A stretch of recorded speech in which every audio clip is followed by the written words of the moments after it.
فکر کنم زیاد از حد برات مایه گذاشتم. شما فکر کردی جای خبریه برات؟ من همچین کلبری که طرف بیاد تو خونم با سیستم من، با خود من ویدیو بگیره، اگه به خودم باشه زیر $5000 نمیگیرم. سلام به رفقای دوست داشتنی به کانال حواشی روز، خیلی خوش اومدید. امروز با اخبار و تازه ترین حواشی در خدمت شمایی. دزدی فرشاد سایلنت از یک یوتیوبر تازه کار. امروز اومدیم این قضیه رو دنبال کنیم. پس با لایک و سابسکرایباتون از ما حمایت کنید و زنگوله را هم فعال کنید تا اولین نفر از حواشی جدید با پیام یوتیوبر تازه کاری که 2 ماه پیش یه ویدیو با فرشاد سایلنت تو کانالش آپلود میکنه و مثل این که این ویدیو تبلیغاتی بوده و فرشاد سایلنت بابتش یه هزینه‌ای دریافت کرده. حالا پیام ویدیویی منتشر میکنه که میگه فرشاد سایلنت ازم کلاهبرداری کرده و تبلیغی که بابتش پول داده بودم رو درست انجام نداده. یه اکتبر جواب دادن و گفتن اینه که من گفتم آقا من ویدیو با موضوع خاص و بیاد بالا. یه بار وسط ویدیو آقا کلا سرتون رو در نیارم، من خیلی میخوام خیلی حرف زیاده. گفتم آقا یه 50 میلیون 60 میلیون خودتون رو بخونید، این که 110 میلیون که 100 میلیون. بعد من پرسیدم آقا این ویدیو واسه همیشه تو داخل چنلش میمونه یا نه؟ چون خیلی مهم بود، چون هزینه خیلی زیادی همونطور که میدونید. واسم خیلی مهم بود که این ویدیو خب میدونید تبلیغ میکنه چیزی تو چنلش دیگه هست دیگه. آقا گفت میتونیم اوکی کنیم واسهتون فلان و اینا، میشه 100 میلیون فلان. آقا 100 میلیون رو بده. 100 میلیون داریم به تتر و اینا زدیم و 100 میلیون بعد اینجوری بودن 2000 یورو. موقعی که من داشتم میزدم بودم میشه 2000 یورو. بعد گفتن که آره شماره‌تون بدین حالا اوکی میکنیم. آقا از 5 اکتبر که من پولو زدم تا 18 یانواری که سال قبل بعد میشه، یعنی 3 ماه حدوداً دیگه جواب ندادن. اصلا کلا من پیگیری کردم گفتم آقا داستان چیه کلا جواب ندادن. بعد 3 ماه یعنی مسیجاش هست دیگه، حالا میتونید نگاه کنید اینجا. بعد 3 ماه رفتم خودم پیگیری کردم، خودم دنبال خیلی چیزا گشتم که ببینم آقا ببینم یه راهی پیدا کنم با خود فرشاد صحبت کنم. دی ام هم دادم به فرشاد که اصلا باز نکرد دی ام رو. دوباره آقا دیگه گشتم یه ایمیل پیدا کردم شانسی از فرشاد. این ایمیل رو آقا زدم، گفتم خودش باشه خودش، اگه خودش هم نباشه خوش نیست دیگه. یه ایمیل زدم و آقا شانسمو جواب داد، گفتش بیا تلگرام با هم صحبت کنیم. حالا بریم کنیم. گفتم سلام فرشاد جان. بعد اینجا می فرشاد همین اولش یه نکته‌ای داره، خب اینو میخوام یادتون بمونه. میگه تعریف کن ببینم اون ادمینای بی‌کفایت چیکار کردن. خب پس یعنی خودش هیچ خبری نداره از داستان. بعد پایینش هم باز میگه من میدونم یه واریز تتر داشتیم ولی آخر نفهمیدم واسه چی بود. یعنی پس میدونه یه پولی اومده ولی اصلا نمیدونه داستان چیه، تبلیغ مثلا داستان چیه نمیدونه، مثلا انگار چندر باز بود مثلا آره یه پولی اومده دیگه، حالا مثلا چندر باز. بعد آقا ما صحبت کردیم، توضیح دادم و اینا. بعد یه بار دیگه میگم پس یادتون باشه فرشاد اینجا میگه مثلا هیچ چی خبر ندارم، من نمیدونم مثلا داستان چیه. پس فرشاد هیچ چی از این ماجرا نمیدونه، چون حالا بعداً کار داریم با این قضیه ها. بخوام میگم یادتون باشه. آقا من داستانو توضیح دادم بچه‌ها، خلاصه به فرشاد یه وایس 4 دقیقه‌ای و اینا توضیح دادم. فرشاد جواب نداد. یعنی فکر کنم من آقا یعنی انقدر خوشحال بودم گفتم وای الان پیگیری میکنن کارم راه میندازه یا پولمو سری پس میده یه داستانی. نه آقا اصلا به یه ورش هم نبود. وایس دادم، وایس رو مثلا فکر نکنم گوش کرده باشه، نمیدونم فازش چیه کلا. دوباره 26 یانواری ببخشید 26 یانواری 7 روز بعد مسیج دادم باز، گفتم آقا مثلا داستان چیه، یه پیگیری میکنی یه رسیدگی میکنی و اینا. 2 روز بعدش دوباره جواب داد، گفتش آره یه وقت فکر نکنی یادم میره، حواسم هست، مطمئن باش کارتو انجام میدم و اینا. خب آقا من گفتم باشه درک میکنم، مشکلی نداره، نه افتتاحیه مغازه است و این داستانا. رفت آقا 26 فوریه دوباره یه ماه بعد دوباره بهش مسیج دادم، بعد جواب نداد. شد 11 مارت که مارچ میشه، حالا من یه ماه بعدش دوباره که من مسیج میدم آقا پیگیری میکنم دوباره. ببین چند بار من پیگیری کردم تا همین الان، ببین چند بار من دیگه 8 9 بار من اومدم پیام پشت سر هم دادم که جواب بده آقا، جواب باشه و همینجاش.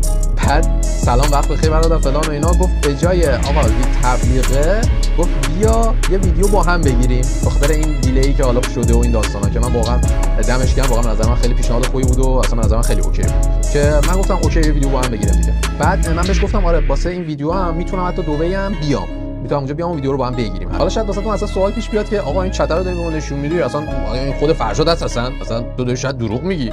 حالا اینو گوش کن وایس. حالا اگرم بتونی که برای افتتاحیه هم حتی باشی که قدمت روی چشم. آقا گفت آره واسه افتتاحیه بیا و فلان اینا پیشنهاد کرد. منم گفتم باشه داداش تو حالو به ما دادی، ما هم حال بدیم، ما واسه افتتاحیه پا میشیم از هلند، پا میشم میام اونجا.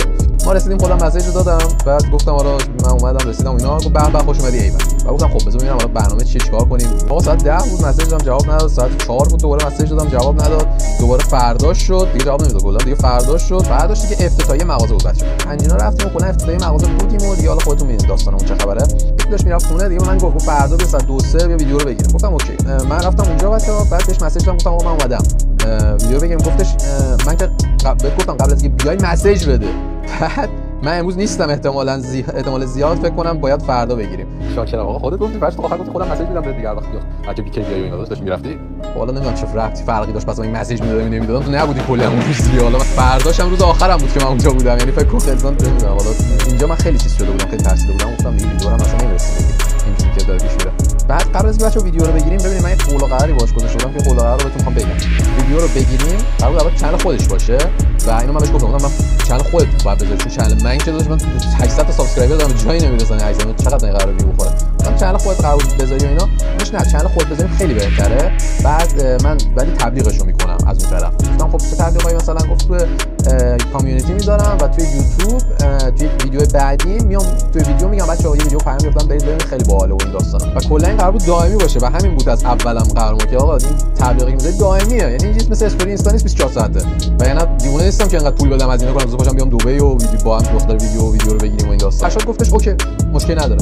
بعد اگرم میگفت اوکی نیست، یعنی من نمیخوام تو چنل خودم بذارم و این داستان، من موقع میگم پول بده بهش، چون واسه من نمیصرفه که تو بیا یه ویدیو با هم بگیم فقط بذارم چنل خودم. نه واسه من واقعا اصلا جالبم نیست، اگه قرار نیست تبلیغ بشه نه جالب نیست.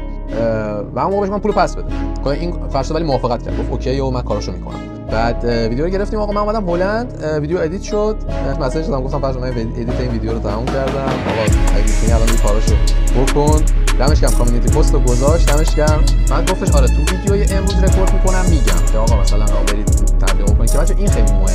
و اینم توی کامیونیتی پستم خوبه ولی ویدیو وقتی میگم من واسه اون در از پول داده بودم از همون اول که توی ویدیوی یوتیوب که جناب آقای فرشاد میذاره بیاد بگه، من از همون اولم پول واسه اون داده بودم و اگه واسه اون نبود اصلا من میگفتم پولمو پس بده. فرشاد گفت تو ویدیویی که امروز رکورد میکنم میگم خیالت راحت باشه. من مسیجم گفتم فرشاد کی قراره بذاری 18 جواب نداد. 21 جواب مسیج دادم گفتم فرشاد کی قراره این ویدیویی که میخوای بذاری تبلیغش بکنی بذاری جواب نداد. 6 جولای مسیج دادم که جواب نداد.